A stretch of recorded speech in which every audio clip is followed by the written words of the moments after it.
This Saturday, drones did a great deal of damage to a major Saudi oil facility, and in the immediate aftermath of that, right off the bat, Donald Trump made clear what the US stance would be following this attack, tweeting, Saudi Arabia should fight their own wars, which they won't, or pay us an absolute fortune to protect them and their great wealth, trillions of dollars. Oh wait, sorry, that was from 2014, that was before he was president. Oh no, what he tweeted over the weekend was, Saudi Arabia oil supply was attacked. There is reason to believe that we know the culprit, are locked and loaded depending on verification, but are waiting to hear from the kingdom as to who they believe was the cause of this attack, and under what terms we would proceed. So as soon as we get our marching orders from Saudi Arabia, then we will dispatch the destroyers. Joining us now to discuss this and other topics, host of Rising on the Hills TV, Crystal Ball, welcome to the show. Hey, good to see you guys. Great to have you here. You're joining us on a day of a lot of big news. It looks like the belief that we were in the clear on a war with Iran, that might have been premature. What do you think about this? Yeah, there was a lot of relief that I felt as well when John Bolton resigned or was fired or whatever as national security advisor. But clearly the president, Pompeo, et cetera, there's been a media narrative that the president really isn't an interventionist, that he doesn't want to engage in a lot of other wars overseas. But from his rhetoric coming from his Twitter account, not just in this incident, but throughout these escalating tensions with Iran, I think we see another narrative. Look, I know a lot of pundits will want to say, oh, he's just blustering, locked and loaded. He's just being his normal brash self, but nothing's going to come of it. But let's be clear, this is a very dangerous game, and there is absolutely no reason why we should be putting American lives at risk in any way to defend Saudi oil interests. It's insane.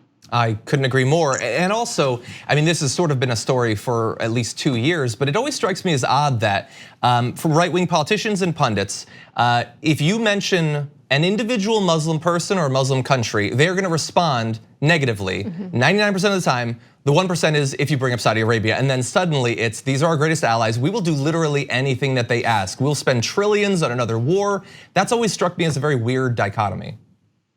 Well, and let's be clear about this regime. If we care about human rights at all, this is a regime that allowed schoolgirls to burn to death rather than get rescued because they were not wearing the proper modest attire. So the religious police would not allow them to be rescued. I mean, that's what we're talking. We're talking about beheadings in the public square.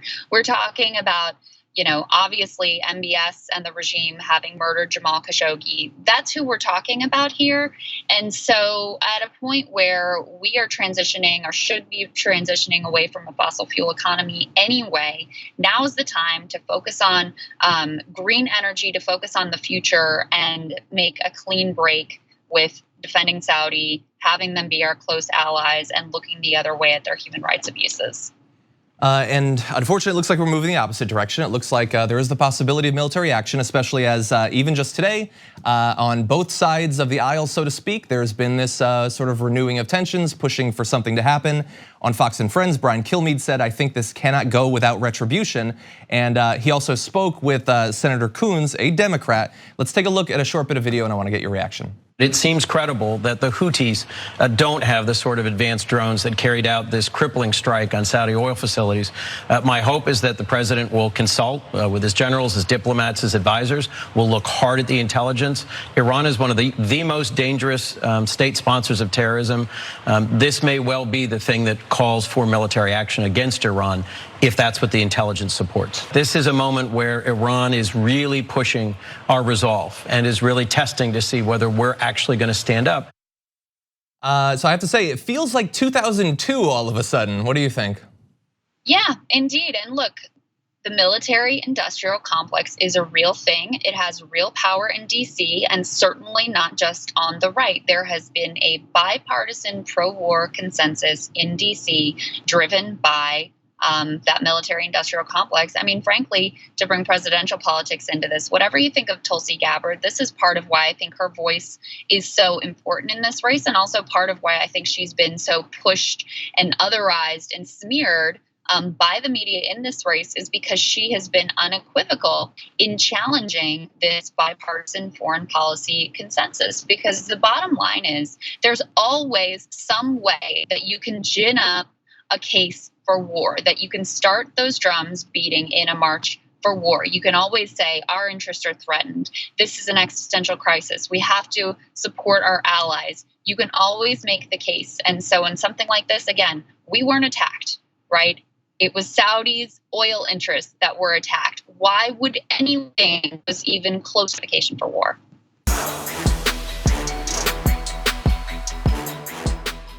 Here on the Damage Report, we talk a lot about the big banks and their ways of getting rich off the poor.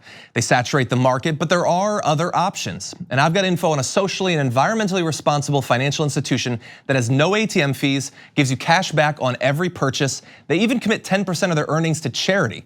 It's called Aspiration, and if you go to aspiration.com/TYT to sign up, you'll get these perks, and that's more money to spend or to save or to spend. Just treat yourself.